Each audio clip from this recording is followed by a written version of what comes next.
Hi, I'm here to tell you about my new job as a UPS package handler in a UPS facility.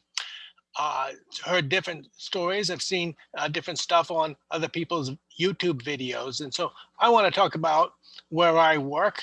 And uh, first of all, yes, the job can be very demanding physically. So you've got to want to get some exercise, and this could be the job for you, but not necessarily. First of all, it depends on where they happen to put you. Some people are unloaders, and that's physically very demanding because there are always more packages to unload, and you don't have to stop and look, guess where you should put this one, as there would be with truck loaders. Well, the unloaders are putting them on the conveyors, and then there's the sort aisle where you have to pick the packages up. Some of them are heavy, not all of them. Some of them are a two-person team lift, but a lot of them are very light, and you put them onto the different conveyors. And then they go to the split where different ones have to go on different parts of the conveyor belt. Okay, so here they are coming in, and if certain ones I have to push to the other side of the conveyor belt or pull closer to me, depending on whether the next worker is going to be working them or the one after that. So I got a lot of these packages, and some of them have to go directly down the chute next to where I'm standing. And some of them go on to the other workers to put down the different chutes. They might have three different chutes to go down to three different trucks. And so here they are working merrily away. And it helps if they can see the labels first, because then they can figure out whether it's one of theirs and where it should go. So here I am organizing them, pushing some of them further away. And it's important for the next workers to be able to see the label that has the number that tells them which truck it goes into. So yeah, that's sliding them mostly, but sometimes you have to pick them up, flip them over, and look for the label. And that can be some heavy work. You're doing this all day long.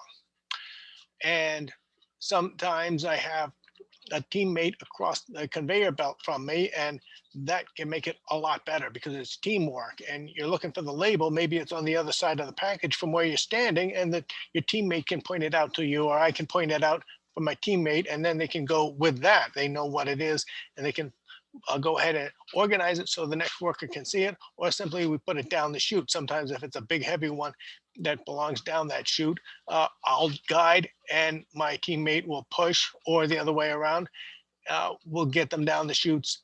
And that's what you do all day long.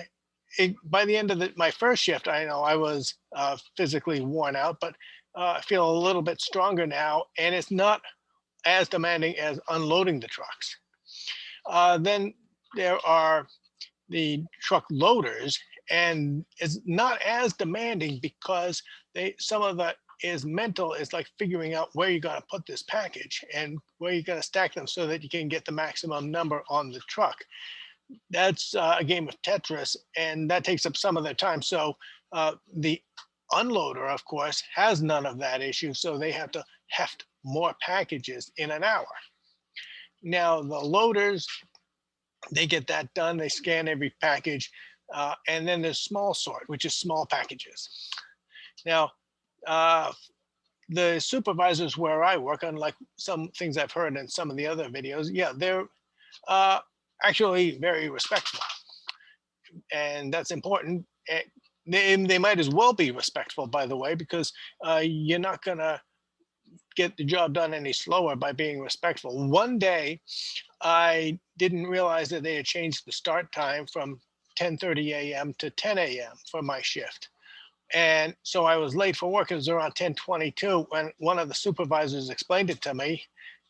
And I said, "Oh no, I'm late for work." And he said, "Hey, don't worry about it.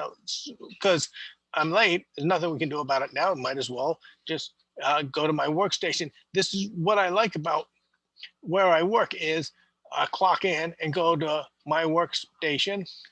It's fairly standard where I'm going to be working and what I'm going to be doing. So I clock in, I go there, I do the work. There's a 10-minute break, and then I clock out and go. You don't have a company Christmas party where people gather around. I don't have company meetings and all of that. You just do the work, and then they pay me for it. Now, That's important. I was expecting to have, when I arrived for my first shift, that they would probably pick that opportunity for the drug test screening. There was none. Now, that's not saying that truck drivers would get the same. I'm probably, I would guess, much more likely that they would be tested before working. But there was no drug test, and that's only relevant if you're in that category where you would still test positive, but you quit. You've quit yesterday or the day before, but you might still have some traces in your system. The place is definitely no place to be showing up for work under the influence. You got to climb a ladder to get to where I work. That spot on the conveyor belt, you can climb a ladder to get up there and climb back down to get down. It's very heavy, very physical work. You got to watch out because you got these packages that you're moving around. You might have to do a team work with the other worker, and people can get hurt if you put a package on the conveyor belt or on the chute and it falls off. Somebody could get hurt. There's ways that people can get hurt. These things do happen all the time, by the way. Small packages that get tossed this way, they bounce off, they hit somebody, and it bounces harmlessly off of them most of the time. And well, that makes you feel like Superman because it just bounces off of you because you're well dressed up, dressed in layers in case it gets cold, and it's a lightweight cardboard package and it just bounces off of you. Okay, no big deal. And the person who threw it is generally all worried and apologizing, but no harm done. That's when it happens. Now, that's about all I can tell you about it. The work level, if you get put on one of the heaviest jobs that is really too heavy for you, try to make it through there. Try not to quit. I mean, ask them if they can put you on there some of the time. You have to have a really good reason. In my work attitude, you have to have a really good reason to make any request to be shifted to a different job. But uh, this is where you get the job, whatever they happen to put you on, and that's how heavy that job is. So just because they're a package handler doesn't mean they're going to get a good day's workout. But that's why I'm going to leave it at that at this point.